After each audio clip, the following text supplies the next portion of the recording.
Hello, hello, and welcome to day 3 of our 3-day reset. Today we're going to focus on anchoring or rooting this practice into the body. Yesterday, I talked about reconnection and 3 ways that we can reconnect easily anytime that we set our intention. And that is by connecting to natural cycles in our bodies and outside in the world. Those types of things that we don't have control over typically, and yet we can find some sense of connection in that everyone is going through these cycles together. The cycles like day and night, the cycles of the moon, annual cycles, generational cycles, life cycles when we're young and becoming grandparents, all those kind of cycles that we have in common, even though we don't have control over them. And then we talked about how to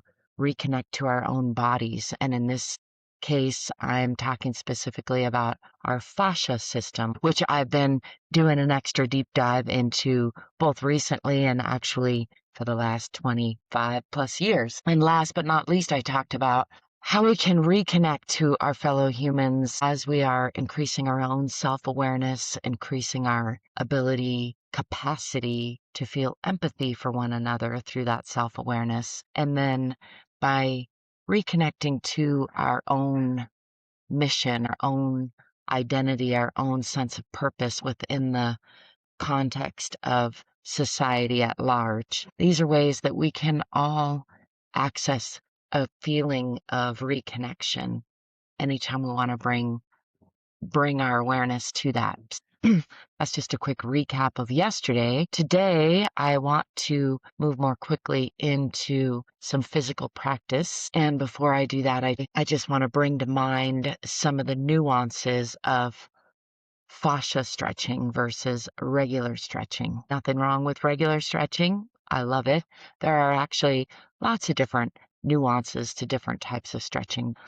Fascia stretching in particular is long and slow, and it's been found that the optimal length or the optimal time is about 30 seconds, which correlates to about 3 breaths. So rather than trying to count or getting caught up in that, I like to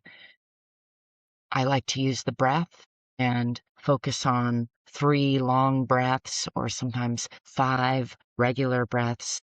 These are all just rules of thumb, not hard and fast rules. So I want to always remind you it's perfectly fine to adjust accordingly. If you start to get lightheaded, for example, you might want to back off, do a little bit less. If you're not feeling that release yet and you feel like you want to add another breath or another 10 seconds, there's absolutely nothing wrong with that. So I encourage you to experiment. And as you practice this and get more adept at listening to your own body and recognizing sensations or interoception, then you will probably get more comfortable with adjusting the numbers of breaths, the length of time to your own body. But to start with, I'm going to lead us through based on the 30-second time frame, and we're going to be doing sets of breaths that are in sets of 3, and in some cases I'm going to be doing 3 sips of air in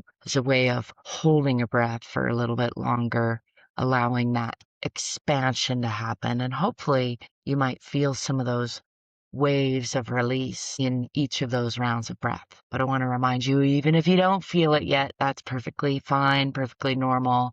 Don't stress about it at all. Just see if you can notice what you do feel. That's really what this is all about. Remember that your fascia is your biggest sensory organ that we know of.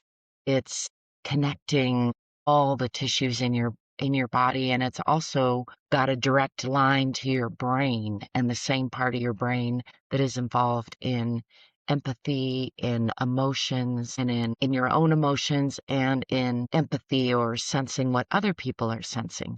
Your fascia also has lots of special sensory apparati or nerve endings in it, and some of those respond particularly well to these long, slow stretches. So that's why we're going to be utilizing that type of release, distinctly different from a regular type of stretch release. we're also going to be encoding some intention and some resetting in our sensory motor system by bringing our awareness to these movements and repeating. Today, I'm going to be focusing on more of that cross the body and wringing out of the fascia system rather than the long end lines. But I like to remind you that you can bring a fascia stretch to any line, short or long, through your body by extending that hold to around that 3 breaths or 30-second mark. And again, with practice, you can learn to feel that release, and you might feel 2 or 3 waves of the release, especially when you first start doing it. Sometimes it can be very profound. And then there's usually like a dissipation or a sensation of that's really all the releasing that's going to happen from that bundle of muscle fibers or that line of fascia. So that said, let's get into some actual practice today. The practice today is going to start, of course, with a little bit of straightening up and tuning into the body. But then let's start first by planting the feet flat on the floor and straightening the spine. Maybe scrunching the shoulders up and dropping them just to drop into the body a little bit. And then I'm going to bring the left leg over the right leg, crossing the legs. This is optional if it doesn't feel comfortable to you. You can leave your feet flat on the floor. But I'm going to be doing some wringing out of the whole fascia system. So adding this twist just adds to that effect. Left leg is going over and left arm is going under, same as we did yesterday with right arm on top. I'm going to start off with just a nice hug here. Yesterday, we started in the same position and did some release of the fascia between the shoulder blades. And today, I'm going to be focusing more on those fascia lines that are crisscrossing through the whole body, and in particular, through the core or the center line along the spine, and be focusing on that idea of wringing out a towel and just getting rid of all that stagnant crustiness that tends to accumulate along the spine. We talked about how the water in our fascia turns to gel, less viscous, much like the water in our vertebra actually turns to a more solid gel-like state when we don't move for a while, and then when we move for about 15 or 30 seconds, it turns back into a more fluid, viscous material. We're going to be focusing on that, and we're going to be reducing cortisol and increasing oxytocin just by this self-touch here with a self-hug. So all of this going on together. So I'm going to start by turning to the left. So all the same side that I went over with the left leg, under with the left arm. And now we're going to turn to the left, breathing in through the mouth, just to whatever that natural point of some tension is. And we're going to stay right there and breathe in a little more, expanding the rib cage. And then a third time, twisting a little bit more each time we expand, holding there briefly, and then exhaling through the nose if possible. It's hard for me to do because I'm talking. And twisting on that exhale a little bit more, still focused in on that self-hug. We're going to breathe in again from this position. Going to do this 3 times total. So breathing in through the mouth, holding, sipping in a little bit more, trying to sit up straight, allowing the rib cage to expand even as it's being twisted, and holding there briefly before exhaling through the nose and twisting a little bit more. I'm going to do that one more time, breathing in and again, and one more sip of air, and releasing all that on the exhale, bringing the eyes to look behind the body. Again, trying to sit upright, wringing out all the tissue through the body, giving all those organs a nice squeeze. Let's take 3 breaths in through the nose and out through the mouth.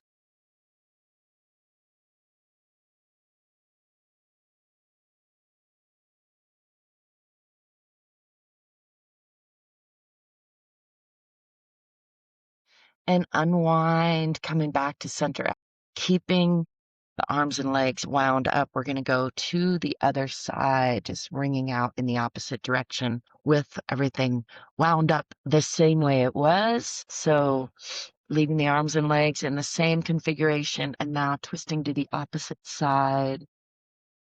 And let's breathe in 3 times through the mouth there. And again. And a little bit more. Expanding the rib cage and then exhaling and twisting. You can breathe out through your nose or your mouth. I'm breathing out through my mouth because I'm talking. And let's breathe in again here. And again. Another little sip of air. Holding briefly and then exhaling into that twist. Still maintaining this oxytocin producing hug. We're going to do that one more time. And again, expanding the rib cage a little bit more. Holding there briefly and relaxing into that twist. Looking at the eyes. Let's take 3 breaths in through the nose and out through the mouth.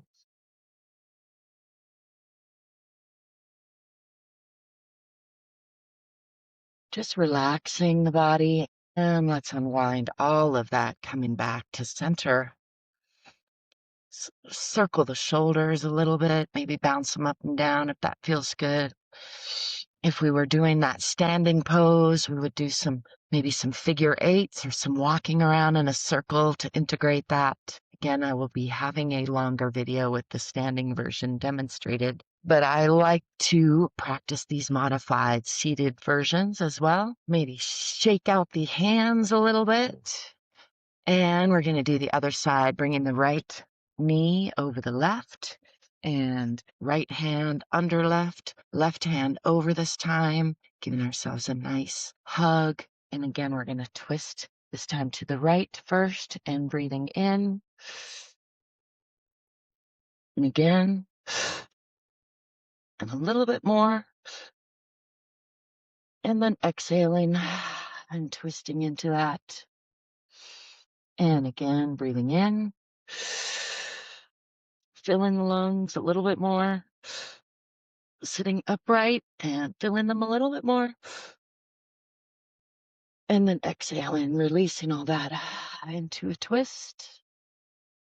Let's do that one more time. And again. One more time. And exhaling and releasing. Looking with the eyes behind the body. Let's take 3 breaths in through the nose and out through the mouth. Just relaxing.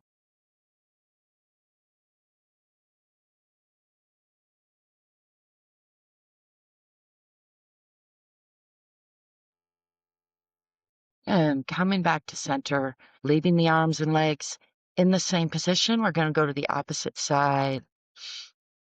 If you're feeling like you need to come out of it earlier, that's perfectly fine. I'm feeling a little bit lightheaded myself, but I'm going to continue and just slow down a little bit.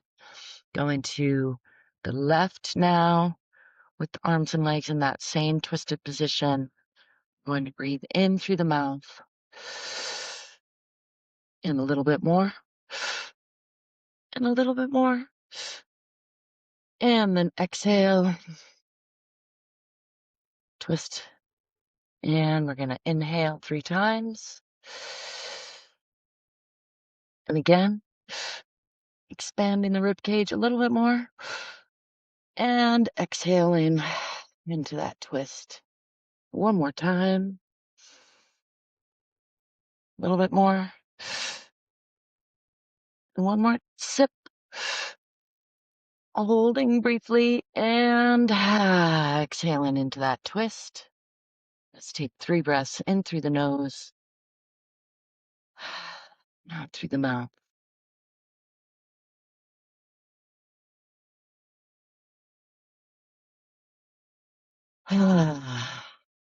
And coming back to center, let's unwind all of that. And again, maybe make some figure eights with the shoulders back and forth, up and down, whatever feels good.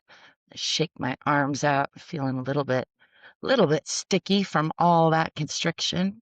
Maybe I'm going to bring arm across the body and do some extra arm stretches. If that feels good to you, you're welcome to join me. We did some of these yesterday. I do them often, just giving that about 3 breaths to release through the arm. Again, practicing that fascia release through the shoulder. And we can do a counter stretch and practice that in the chest and or the shoulder. You can see I'm hooking that on my chair to get a little bit of torque.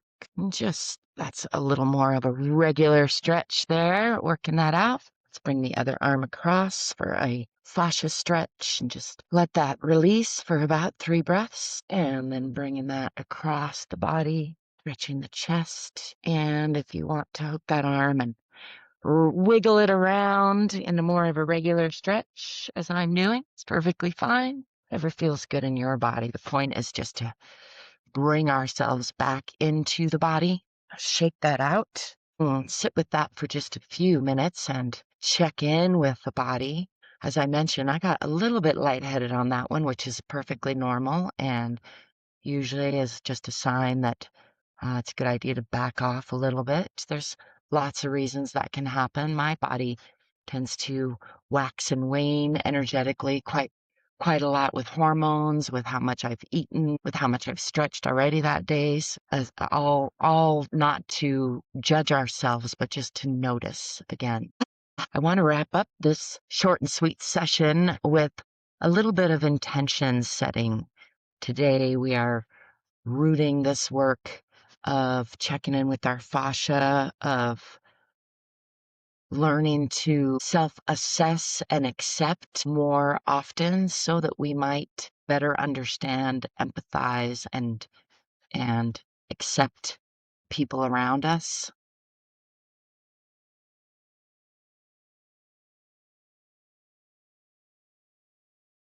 I want to celebrate you again for joining me today on this journey of self-awareness, self-acceptance, self-exploration. I really do believe this is some of the most important work that we could be doing at this time in human history. So I appreciate you joining me. I hope you will leave me a question or a comment if you have any. Yesterday I had some prompt questions, which were, where are you running alone and what are you running towards instead of away from?